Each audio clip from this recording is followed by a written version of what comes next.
He's got 4 fouls. He also has a double-double with 10 points and 10 rebounds. Been great. Jonas Aidoo and Uros Plavšić have both been outstanding. Yeah. Plavšić has 10 points. You mentioned the double-double that Aidoo's had. He's blocked a couple of shots. They've both been excellent.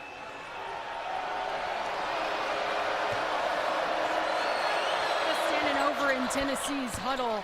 And while it was so loud here in this arena, I couldn't make out much. You can see every single timeout how much player-led coaching there is in every single moment like this. Here down the stretch, it's going to take that kind of veteran leadership from this Vol team that they're so confident that they have, guys. The Vols are 19-0 this season when they're leading at the 10-minute mark in the second half, which they were. Something to keep an eye on that number. Thanks, Alyssa. We are almost at the 3-minute mark. Ziegler penetrates, throws one up. That's tipped up and in. Aidoo. Well, you come over from the weak side, try to block a shot. That opens up the offensive glass. Aidoo got a hand on that. That's a block of Quinterly. And he made him adjust it.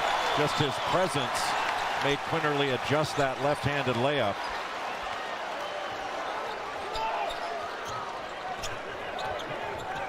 I think Ziegler needs to drive him. There you go. Aidoo stripped from behind by Bradley. And then he lost it out of bounds. Another turnover for Alabama. It's been a huge story tonight. Alabama get a stop, and what's Rick Barnes going to come back with? First play of the second half, ran something for a lob.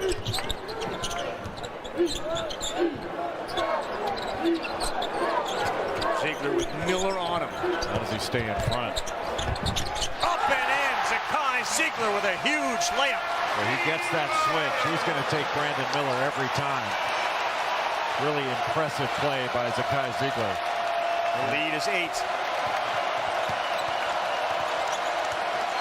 Quinterly with key on him. Bad pass, turnover.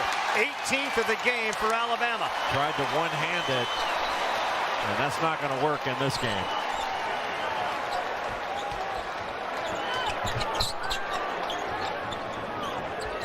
It's so hard to stay in front of Ziegler. It's not just his quickness, it's his leverage. Vescovi 3, no. And Miller picks up the rebound. Another huge trip here for the Crimson Tide and the defense of Tennessee. Miller, no good. And there's a foul on the floor. It looks like it's going to be against Bradley as he sent Vescovi tumbling. Zakai Ziegler has great quickness, but he gets so low. He can use leverage to get around guys as well. That time he just blew by the taller Brandon Miller and then still went into the body of Noah Clowney. Got that to go with the left hand. I'm not sure there's a more beloved Vol I agree with you. that has played here in a long time than Zakai Ziegler. I mean, the crowd here appreciates just what he brings on both ends of the floor. His leadership, never changes expression. He appreciates what this crowd and this Rocky Top family have done for he and his family after the fire which destroyed their home back in the East Coast, Long Island, New York. Pretty good tradition of point guards under Rick Barnes, whether it be Texas or Tennessee. He had a pretty good one at Texas and TJ Ford. Sure did. DJ Augustine. He's had a lot of great players over his time.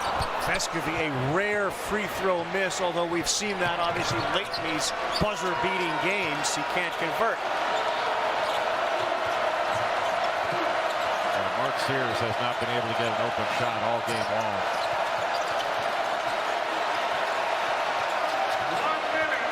Under a minute to go.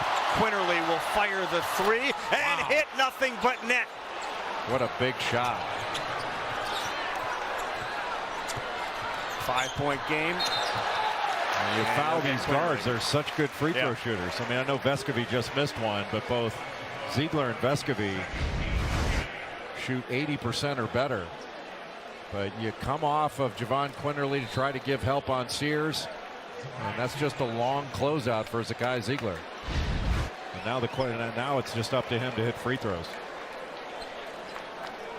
Zakai Ziegler, 14 points tonight. 3 of 4 from the free throw line and an 85% free throw shooter. Since he's been inserted into the starting lineup, I think it's 9 straight games now he started. Yep. Yeah, he has been so good. Averaging 7 assists a game in SEC play. That leads the league in SEC games. And he's averaging 13, 14 points a game as a starter. He had made 28 of his last 29 free throws before he missed that one. Quinterly went behind his back, and that's a mistake. Vescovi steals it. 19th turnover, Alabama. And Quinterly's got like 6 or 7 of them. He had 4 in the first half, and you're just not going to go behind your back against this defense.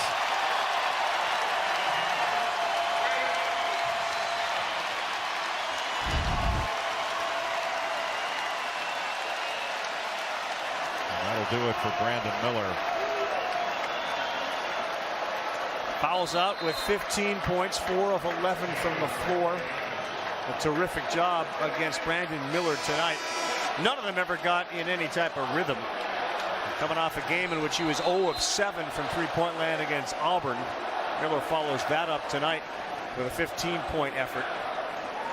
3 of 8 from 3. And to hold this Alabama team, yeah. I mean, they may get a couple buckets before the game's over, but to hold them into under 60 or in the low 60s is a remarkable defensive performance by Tennessee. We shouldn't be surprised because they're the number one defense in the country. But this has been impressive. And to do it without Josiah Jordan-James, without Julian Phillips being available. See if Vescovi can knock down a free throw, and he gets a little help from the rim here. He's even shaking his head after that, like, what's the deal? He's got 12. Alabama's season low in points, 65 against South Alabama.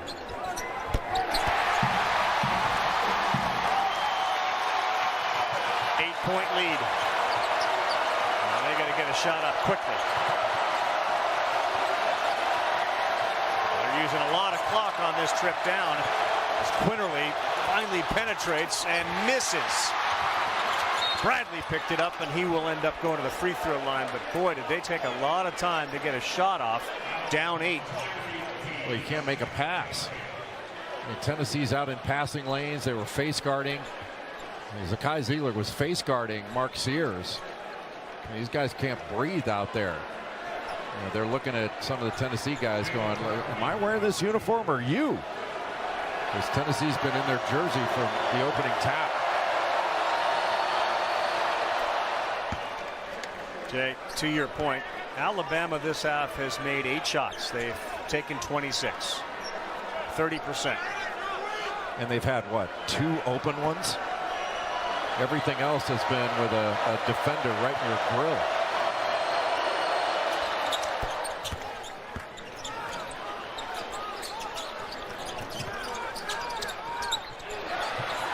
Vescovi nearly lost it, and they will end up fouling Santiago Vescovi.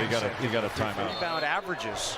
Well, you can't say enough about Jonas Aidoo in the game he's had. Transferred in from Marquette, where he was with Justin Gainey, who was a great point guard at NC State.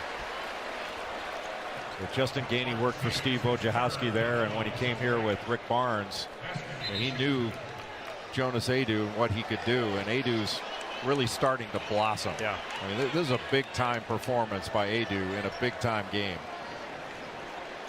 Aidoo is just a sophomore. He stands 6'11", 241. And whether he stays in the starting lineup or not, he certainly has got to feel a whole bunch of confidence now when he takes the floor. And by the same token, the coaching staff in him. Vescovi, instead of missing late, hitting nothing but net. And right now for Tennessee, no threes, no fouls. You give up a layup, that's one thing. But don't give up a 3, and don't put him at the line and stop the clock. Vescovi, 12 points in the second half.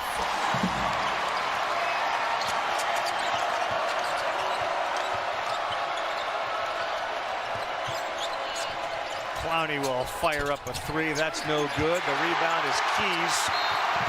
And they will commit the foul. And here comes Rocky Top to celebrate.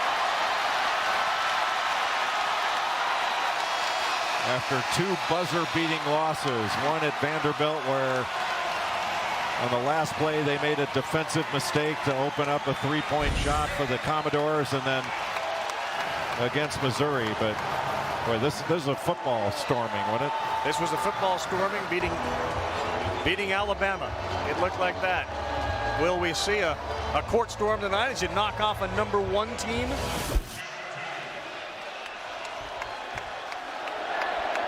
To Rick Barnes' credit and the staff, no panic after those buzzer beaters.